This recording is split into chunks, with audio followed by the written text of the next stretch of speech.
Well, in developed markets, you take that for granted, and you're willing to get it for free because you pay for it in the form of ads, maybe, or something else. And so that pricing is sort of abstracted away from, the consumer. Actually, the internet costs money. It's just, the way you're paying for it is very different. The markup, right? And so that going back to like economic principles, that tax gets passed on to the consumer. Now, if you look at new emerging markets, and I think you brought up a good point earlier, right? Like these markets leapfrog going from computer directly to mobile, right? Or not even having internet access to immediately having it through mobile, right? And so with a $100 device, right? Like you can now have everything that you wanted in the original vision of the internet right here in the palm of your hands. And so, you said what, 1.4 billion people live in Africa?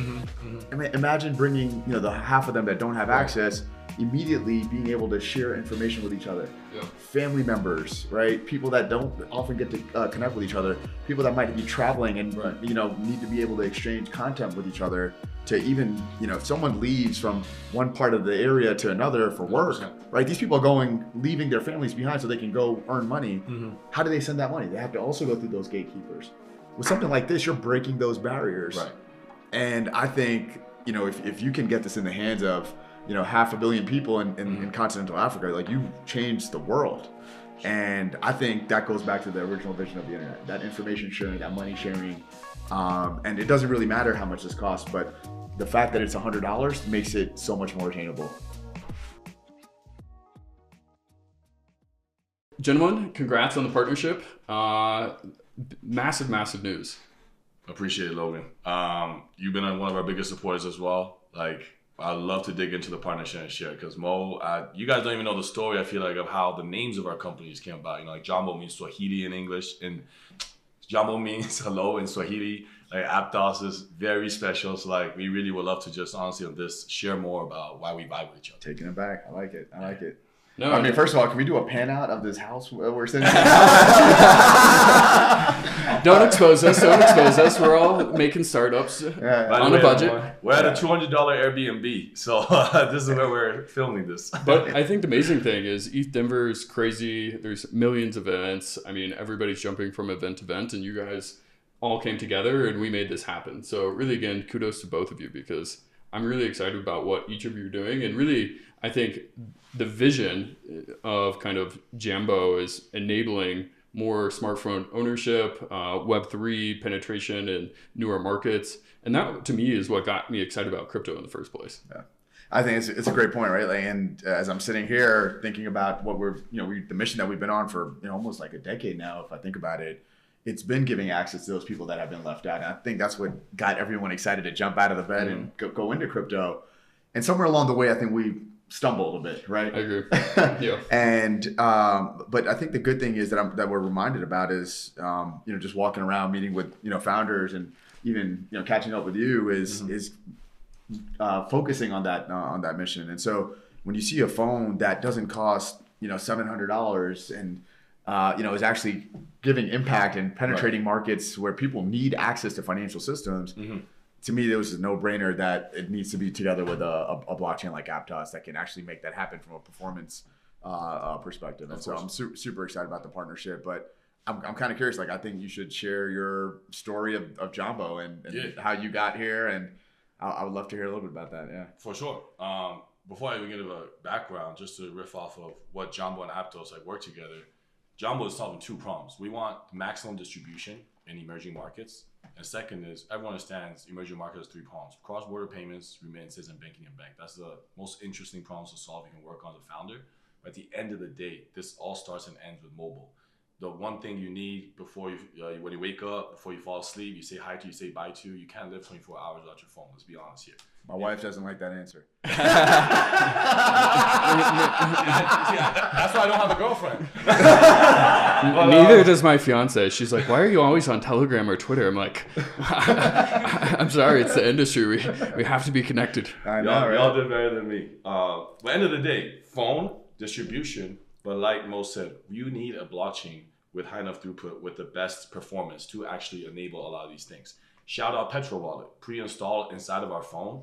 Users can directly work with APT tokens, APT chain, etc., straight from our phone. So Bro, this is awesome. Yeah, I mean, it's really cool. Nice. I mean, the other thing that is exciting about it is like when you open up Petra, you don't always have to worry about your seed phrases, right? Because now we have things like passkeys, where just like a secure enclave enables you to store your passwords and be able to access them the way you use Web 2. Yeah.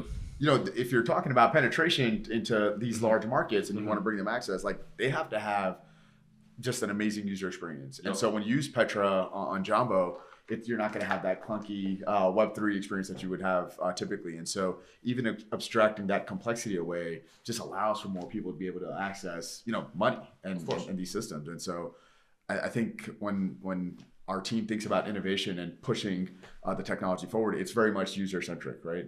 How do we actually add value to these people's everyday lives? Agreed. So, I mean, I'll say this, like growing up in Congo, family being third generation, like African, ethnically Chinese, is that my friends in Congo use crypto every day for necessities. My friends in New York that I went to school with use crypto every day too, but they use it to trade and they see it as a portfolio, as an asset versus an emerging market. You really don't, well, I guess in different emerging markets, different. Argentina is a store of value, etc. But in where we're seeing, especially with mobile phone stats, is all using it. Like you cannot Venmo your boy in Kenya if you were in Ghana, right? Like in the States, you can't WeChat pay them. Like there is just none of that. Only digital payment that there is in one country in Africa right now is Kenya, M-Pesa.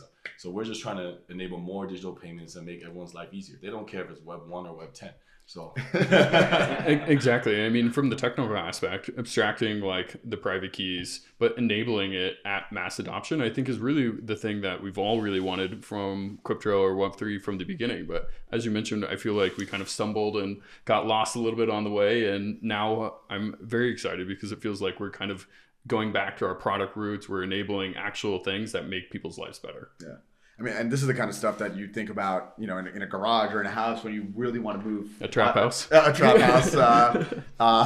You want to move that product vision forward, right? Like hearing your perspective, hearing the way you're thinking about bringing access again. And so we take all that feedback in from our market, from our users, and really push the boundaries of what's possible. And I started off in consensus and in the Ethereum world, and I wish I had what I have in Aptos today. And so that's what's inspired us to bring these features and these hooks into the protocol. Right. And I mean, it's just amazing to see things really take off. So I'm also kind of curious, from your perspective, like how are you breaking up the markets in either Africa, Latin America? How's Jambo kind of expand there, and what's your approach? No, great question. I actually appreciate the layup because it's something I want to bring up. A lot of times when we talk about Jambo, everyone just assumes directly to Africa, right? That's my background, everything, rightfully so. What to share is we're actually shipping Jambo phones starting in January to 50 plus countries at the moment. Africa and LATAM are actually one of our largest markets, and LATAM, Brazil and Mexico make up 85% of GDP and 70% smartphone penetration. So the numbers actually make more sense than Africa. So obviously I didn't grow up in LATAM, I don't speak Spanish, but luckily we have some great partners locally. So how we break up, so geographies, Southeast Asia, LATAM, Africa. And if you want to go deeper, Africa, growing up Congo, Belgian colony, so mother tongue is French, right? Everyone there speaks French. You cannot have a community, in Discord, Telegram in English. Brazil, that's Portuguese. Everyone thinks Brazil is still Spanish for the rest of that time. So a lot of what we're doing from when Jambo started was obviously brand building, tail building, doing all that. But most importantly is making sure we localize to each region and we have a sort of community aspect to it. That's crazy. I mean, it's like the stat that I was reading from the Milken Institute was 50% of the world's population will be living in Africa in 50 years. That's wild. Very impressive. Is there like a catalyst event that makes this happen? The Great Migration. I don't know what doomsday events are those. I don't know. Elon keeps telling us we need to have babies. Maybe it's just Africa having more babies. Elon is from Africa, though. Yeah, that's true. From Africa, yeah. So I mean, when you think about where we want to be, it's where there's going to be growth in these markets, and I think there's untapped potential here.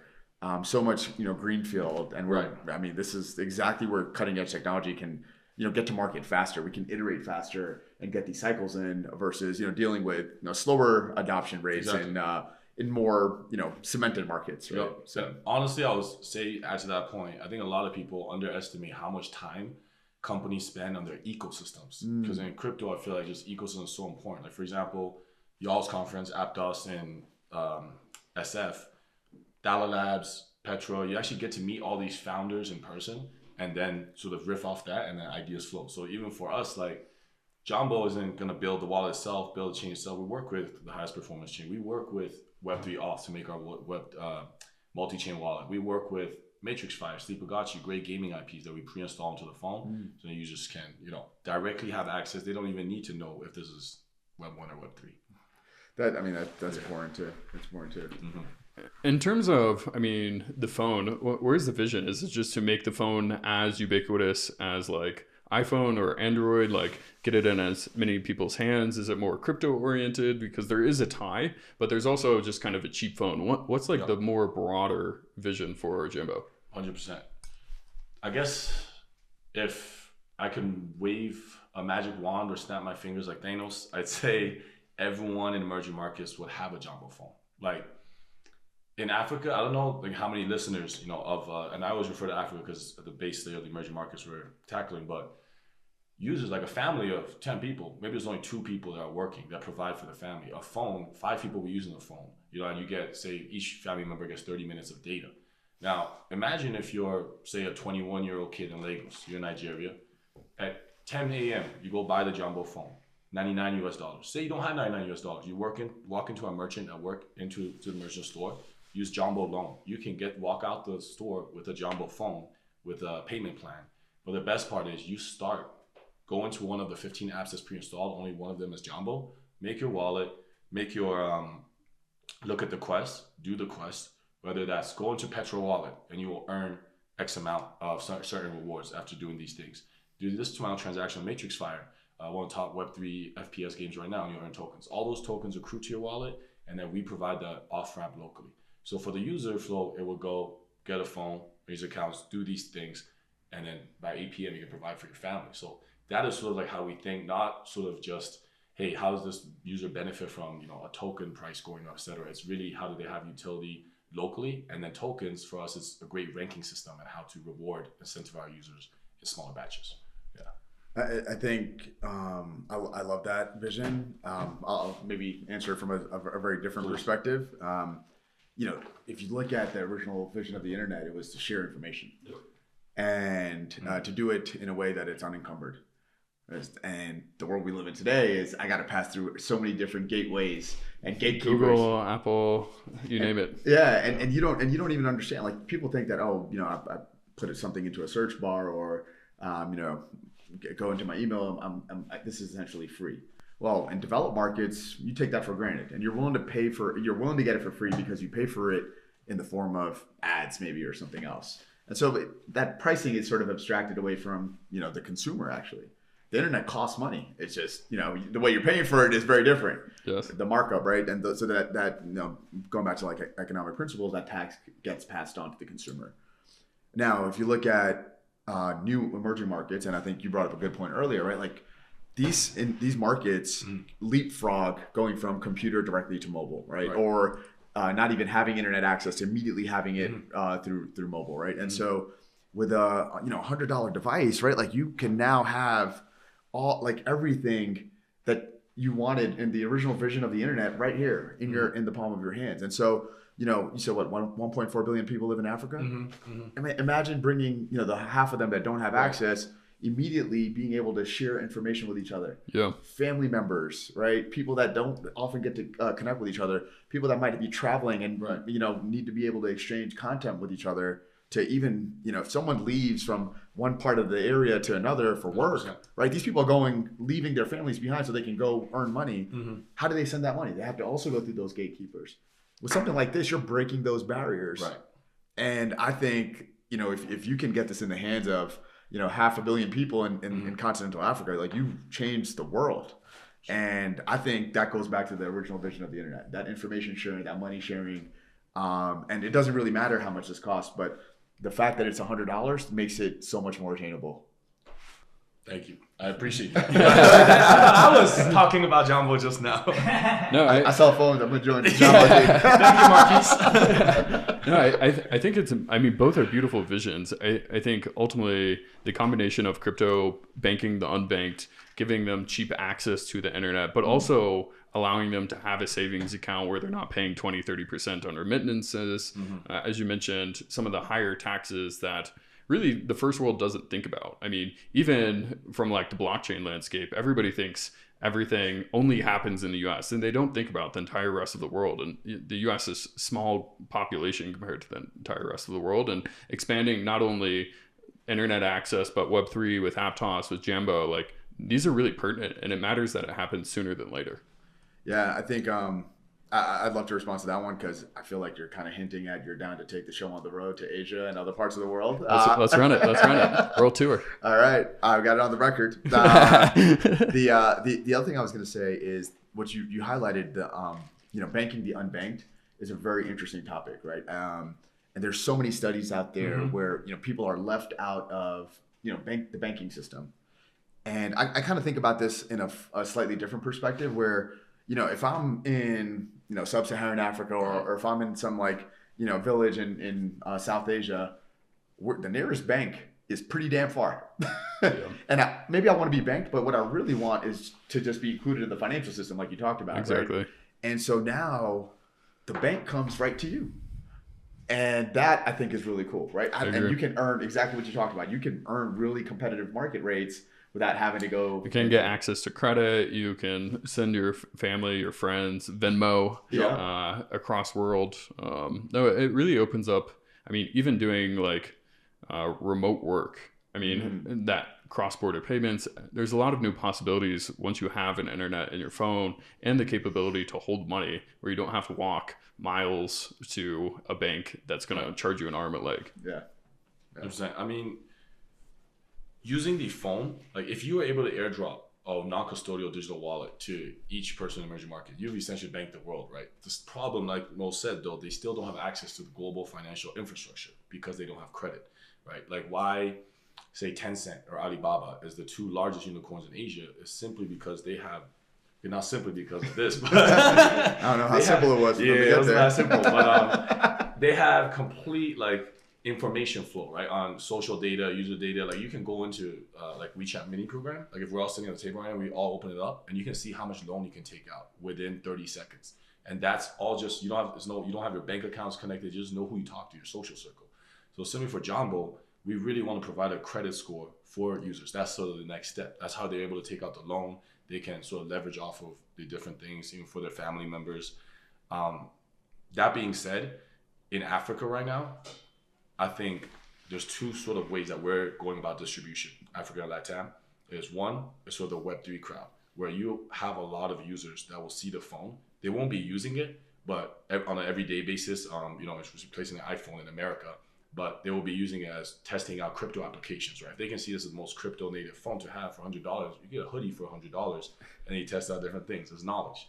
And the Web 2 side is users that we're literally seeing on the ground. The Jambo app passed 100K downloads, Google Play Store, a week ago. Users are buying the phone to make money. So I feel like it's a sort of a different mental model as well for users here and over there. Yeah. So do you feel like when people are buying the Jambo phone, they know ahead of time it is kind of Web3 oriented, and that's not only having the phone be cheaper, but having access to kind of the digital world that Aptos is creating is the catalyst to get them to experiment with Web3 or just being able to make more money? Oh, great question. User retention and adding value to them is honestly what the team thinks about 24/7. For example, if they just come on the phone and it's just, hey, make money, I don't like this, or I might be hunting for an airdrop or something, it's not as interesting for us, right? But to have why we have Petro Wallet pre-installed, why we work with Aptos, is so that they can have a gateway sort of to Web3. That being said, how do you educate these users to see a phone and understand all of this? I'm pretty sure, even with many podcasts, you can't.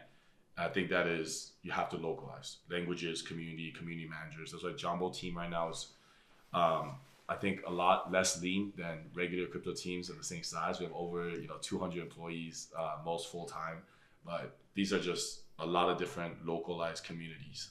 Yeah. One thing that's super hot, just outside of crypto or inside of crypto, is the area of DePIN. How does DePIN relate into Jambo or even Aptos? Yeah, I guess, Logan, do you want to kind of frame DPIN for the audience quickly before we go into It's super nerdy. Yeah. It decentralized physical infrastructure networks. Generally, you're going out in the world, doing something, and then earning tokens and reward. It can take many kind of aspects. Helium is a popular one. There are now others trying to do wireless or mobile driving. But in general, I think it's a very unique way to onboard people into Web3 by allowing them to earn tokens without even buying tokens. Yeah. So with that, I think we look at the real world and what problems exist today. When you look at mapping of the world, for example, to physical networks, networking systems that are out there, where are there opportunities and gaps that exist? And when you look at very stable, developed markets, there's very few gaps. For the most part, things work pretty well. Yeah. In fact, so well that a few folks have amalgamated most of the market share, and you have regulators come in to try to break things up. Right? You've seen that with the Bell companies when they controlled telephones, and you even see that today in the way folks approach large tech companies too. In developing markets, we think DPIN has a massive opportunity for disruption. And here, people want to be able to earn and participate in the creation of these new networks. And so if you can, I think you highlighted this really well, right? Like if we put a product out there that people can test on the Jambo phone and get feedback on, why don't they get to earn something, right? To your point, they should own a piece of that. 100%. If you help bootstrap the next social network, you should get something for that. If you bootstrap the next, cable network or a satellite network in that part of the world, these people get to now participate in that. And I think that is so important because these are power users that give you information as an entrepreneur to build and direction. And we should give them equal love. And so token participation allows them to help give us guidance. There's utility in tokens. They can have governance, and hey, if Mo and James aren't doing something right, like we can actually modify things and get that feedback. So tokens provide this amazing utility to help bring some of these new networks that can have massive impact in markets, and these users get to own a piece of that, and that's amazing. Yeah. I mean, even outside of the economical standpoint, just being able to onboard people with passkeys is a much more seamless way, ultimately getting the phone in the people's hands. I think it's very interesting. I mean, I honestly think it may be one of those unique things that onboards the next 10 million people. I mean, we're nowhere close to like meta numbers in terms of like daily active addresses. But I think the goal, and like hopefully this partnership will help enable that global adoption, starting with people in Africa, over 1 billion people. 100%. I think something that people also don't realize is that hardware devices, DPIN, is cyber resistant. So one device almost is just one user. You can sort of see, even if they're trying to farm or do other things, they still have to buy that device physically and operate it. Versus if you're just farming other things on chain, you can be a lot more of a bad actor. The second thing is, I'll speak to the supply chain part. I think a bottleneck in DPIN is you haven't seen many DPIN projects. There's been amazing projects like Helium, Hive Mapper mapping, et cetera, et cetera. The hardware component itself, like how do you manufacture that cheaply? If we're talking about the global population, and we're talking about what crypto total addressable market is, definitely have to include emerging markets. They can't buy a hardware device at say $500, $1,000, set it up with an internet connection 24/7, mine different tokens, etc. But what they can do is spend half the money they would usually spend on a mobile device that's a basic necessity for them already. And if there's already Web3 and crypto components infra built into there, that's a lot easier. So I just feel like the supply chain component is super important to be able to source cheap hardware, pricing wise, to be able to get more into the hands of users. Yeah, no, I love it. I think we're all very much aligned of like getting user adoption, because I think we kind of went astray, whether that was VC's fault or just kind of wandering through the idea maze of figuring out what works and what doesn't work. I'm very excited for the future for cheap fees, easy onboarding, and very cheap phones that really enable that internet access and Web3 access. Yeah, that point is an interesting one too, because what you're highlighting is if you and I think you said this too, well, James, is these products, connection to information transfer, money availability. I mean, these are public utilities in human society, right? Imagine not having a phone living in America today. Yeah, I mean, right? I got here via Uber. I'd be stuck in my hotel and wouldn't have been able to travel or do anything. So like if you need this to just like live your day to day, I mean, how can we operate in a world that people don't have this utility? Yeah. And so we're trying to do our best to make sure that not only does this phone actually get in the hands of people, but how do they have a network that can live up to their expectations and their standards? And so, I remember when the iPhone launched, I'm kind of dating myself a little bit. Well, you can see that with the gray hairs. But I mean, when the iPhone launched, I mean, Steve Jobs had to find a network that can really stand that product up and make sure that user experience was phenomenal. Yeah. And at that time, it was Singular, now owned by AT&T. And it was exclusive because Singular had to extend a lot of resources to actually make sure that phone experience, the first iPhone experience, was flawless. And so this is kind of what we're trying to do here with you guys, right? Like make sure that, whenever someone gets the Jambo phone, right, I kind of don't even want them to know they're using Web3. Yeah. All right. No one should have to think about what network they're on. They don't need to know that you're paying 30% to the App Store and we're trying to break the duopoly of Apple and the App Store, right? Secret mission unveiled. But the market will ultimately decide, right? They will tell us whether this is a winning product. And right now we're hearing very strong signals that, Jambo together with Aptos is awesome. And why is it awesome? Because as you're doing activity, you're earning points. You're earning you're becoming a loyal fan, a power user, and this point system could be very impactful to the way the average individual gets to participate in these new economies. Right? The new economies they're all digital. All digital. I'll say point systems have been thrown around very lightly around the industry these days, but what is really a point system? A point system is to rank your users and how, like, the good actors, how much time they spent, what transactions they did, etc. And they should be rewarded in bootstrapping liquidity to your ecosystem. So for us, point system is, this is another sharing a little alpha drop, but in March, we will be having a few large announcements and Jambo points will be announced. Ooh, okay. That's an announcement of an announcement. You see what I did there? Only when we're on the show, man. Only on the podcast. James, can you share the phone's relatively new. You guys have been working on it, cranking on it for a while. Can you share any of the metrics of just like how many phones have sold and where you guys are kind of tracking there? For sure. So first question, since I landed in Denver, every partner asked me, they don't say, "Hi James, how you doing on the flight? How many phones you sold?" So I'll share. So our forecast is 500,000 units of Jambo phones sold by end of year. And we've revised that forecast 72 hours after the Aptos announcement of us working together to 1 million phones distributed end of so we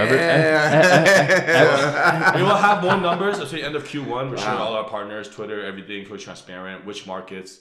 But as of right now, I can share these sort of high level things. You're gonna double blockchain adoption single-handedly. I appreciate it, bro. And honestly, means a lot to me because having the phone is one thing for emerging market user hands. Maybe the phones they buy they're usually between $200 to $300. So the RAM, the specs, the phone, but I don't even know if I can share this publicly, but I have a few of our investors and good friends that have gotten the phone. I'm going to share it because this is a mentor of mine too, like Chow or Reliance Dow, or like say Justin, etc., have texted me since they got the phone. I've been using this as my work phone, or our team has been testing different apps and games on this phone.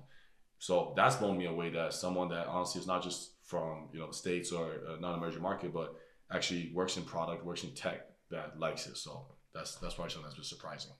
Big testimonial. I think I'm very excited for Jambo to be in the market and go for a market that is really historically undertapped. I mean, again, I think the US has kind of this myopic view of US is everything and there is no other market that exists outside, but it's absolutely massive. Making sure that you're price sensitive, that fees are cheap on the blockchain are both paramount. And at the end of the day, what people really want access to is things that will help better their lives, banking to unbanked, getting internet access. And this partnership is really kind of an embodiment of both of those. Totally. I mean, you said it really well, so I'm not sure what else I can add to that one. But I think it's really about that connectivity and that bringing people into that digital economy, helping them leapfrog actually into the digital economy, right? Yeah. And so I think often people don't they underestimate how impactful that would be. If you look at a lot of these sort of government initiatives across the world, by the way, around things like universal basic income, they're aiming to solve the problems that have been created because of the digital economy. Yeah. And they aren't necessarily moving as fast as we would like for the world, right? Right. And this is where private markets are more efficient, right? And so here you have a perfect example of that private market coming out and trying to create a system that rewards people and brings people right into the digital economy and helps them leapfrog right in. And so, I mean, I'm on the record, I guess I'm a personal fan of things like universal basic income. And I hope that does come to fruition at some point. And there's some good examples and case studies out there. But we can't afford, the world can't afford to wait for that, right? And so this is where folks, entrepreneurs, and folks like us come into the space and try to solve these problems. And this is real impact, right? This isn't magic pixie dust. Like anyone can buy this phone for $100 and be tapped into the internet and have money available to them. Further, you can actually now test products and earn money, and you can do things with that money. You can buy groceries, right? Like that's amazing. Like, even if you have the number one best Web3 product today, how do you reach someone in Nigeria or Brazil? Like you have to have a launch pad of sorts of a device that you can pre-install, and those users can start using. You get feedback. I don't want to go into this too much around regulation, but you brought up, like, say, the US, right? World outside the US. Just looking at crypto adoption today, where do you want to be building your company? Even like as a founder, right? There's a lot of responsibilities in this regard. Would you want to be in a country where, say, the government is sort of more cracking down, certain exchanges you can't use, and it might not be the most positive outlook in this for regulation wise? Or would you go to a country where, their entire national reserves are basically in Bitcoin and crypto as store of value? The president, is taking economy class to Davos to shill crypto to the global world leaders, Javier Menendez. But it's pretty amazing. So, like, even in all these regions, like, I'll come out with this: Africa has no crypto regulation licenses. You can't buy a license and provide a consumer facing app. But Botswana actually recently came out with one of the first sort of these beta licenses in a way, and a country of 2.6 million people has done more in crypto than some of the top five by Congo has 175 million people, and Botswana is definitely more on the forefront than that. So I look forward to seeing you in Botswana as well later this year, sir. Are you doing a world tour later on, each of you guys? I know Aptos is doing a DeFi event in Hong Kong upcoming. I think one of the important things that I've seen is just how important Hacker House is, bringing that community, as you guys did, together in Silicon Valley. Is there any more like travel plans, either together or just separately? Yeah, I think the Hong Kong one is a big one. So I'm pretty sure you're confirmed, right? So he's also on the record. I love getting people on the record. So we're having our Hong Kong DeFi Summit, really highlighting the future of actually just finance, right? It is very decentralized, and there are new systems that are sort of emerging. And it could be in inspiring Web3 builders that are changing the way financial systems work. But you're seeing large institutions also take inspiration from those Web3 builders and revamp their work, right? And so this is all very public, but companies like JP Morgan are building their own blockchain solutions like Onyx, or Goldman Sachs is building their own solutions internally as well. And so this is an incredibly powerful movement that we've started. It all started from things like Bitcoin, right? And here we are today, pushing the boundaries of innovation. And so you have to be on the road. You have to be in Hong Kong, where there's a lot of appetite for the next generation of technology. And so Hong Kong is a big place for us. We have a heavy presence in Korea as well. You just got back from Tokyo. I just got back from Tokyo, and so. We're seeing a lot of momentum in Asia.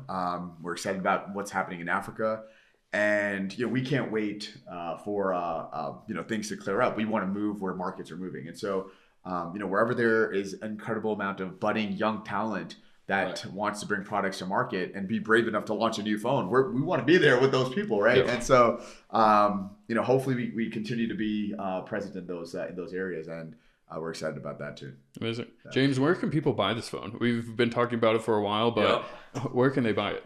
So Jambo phone .xyz. Can order 30 to 90 days shipping. Since you're on this pod, if you use Jambo Sam as a code, the shipping time will be a lot closer to 30. Ooh, all right. There's some more alpha. Lots of alpha drops on the podcast. Yes, sir. And yeah, in May in Botswana, Jambo and Aptos will be participating in the Forbes conference Africa, and this is just a really unique opportunity because Africa just doesn't have many like media. Like there's not, out of like say the 200 investors that are in Jambo, I'm pretty sure less than 3% have physically set foot in Africa. So to be able to bring, you know, like such high caliber founders and projects like Mo, like I said, others that are going as well for this, it's honestly a really unique opportunity. Less honestly for us than more for the local African entrepreneurs and emerging market entrepreneurs to be able to, you know, actually speak with those that are building in this space instead of sort of just trying to participate in things online and never be able to put a face to the leaders of Web3. Yeah, no, it's amazing. I think being in Africa, being on the ground, or even kind of the worldwide tour, that importance of even like this. I love that we're not doing Zoom or Riverside, we're in person, in the trap house, filming this, making this happen, because it's different vibes. You get to see the people in the community, you get to hear them, hear their stories, and it's really, really impactful. Yeah, it's quite special. Where are you going to be traveling? Yes, that's what I want to know that too. Yeah, that is true. Hong Kong, and then Botswana. Botswana maybe. I'm going to Paris, but I also I think for me in all the conferences it is important, but it's also interesting as number go up in the industry, you get a lot of noise, and I personally very much enjoy just kind of cranking away at the computer. But for special events, it's very important to make sure you show face, shake hands, and actually see what the builders on the ground are doing, because again, it can be kind of removed just from a keyboard. Oh, dang, that's such an important point. And I think those relationships go such a long way when you are able to connect with someone, you know, physically, and just talk about things beyond crypto, and you know, get, you know, principally aligned, spiritually aligned, have some fun building. And so I appreciate ETH Denver and you know, this 100%. And the OGs of Ethereum, like really like respect to the Ethereum community. They always host great events. It's been a great shilling point for other communities to come together and connect. And I always say, like, I very much respect Ethereum for pushing the bar on smart contracts, really enabling the smart contract revolution, because without Ethereum, without Bitcoin, we wouldn't be here. Totally. Of course. Yeah. Shout out to the Ethereum Foundation and everyone else. Shout out the whole industry, anyone that's still made it to this day, honestly. Yeah, no, I mean, the last couple of years have been extremely painful in crypto markets. I mean, unfortunately or fortunately, we're very prone to cycles, and we're in a downturn. It looks like we're kind of at an upturn now, but really appreciative of all the people that stuck around, grinded it through. Jambo, Aptos.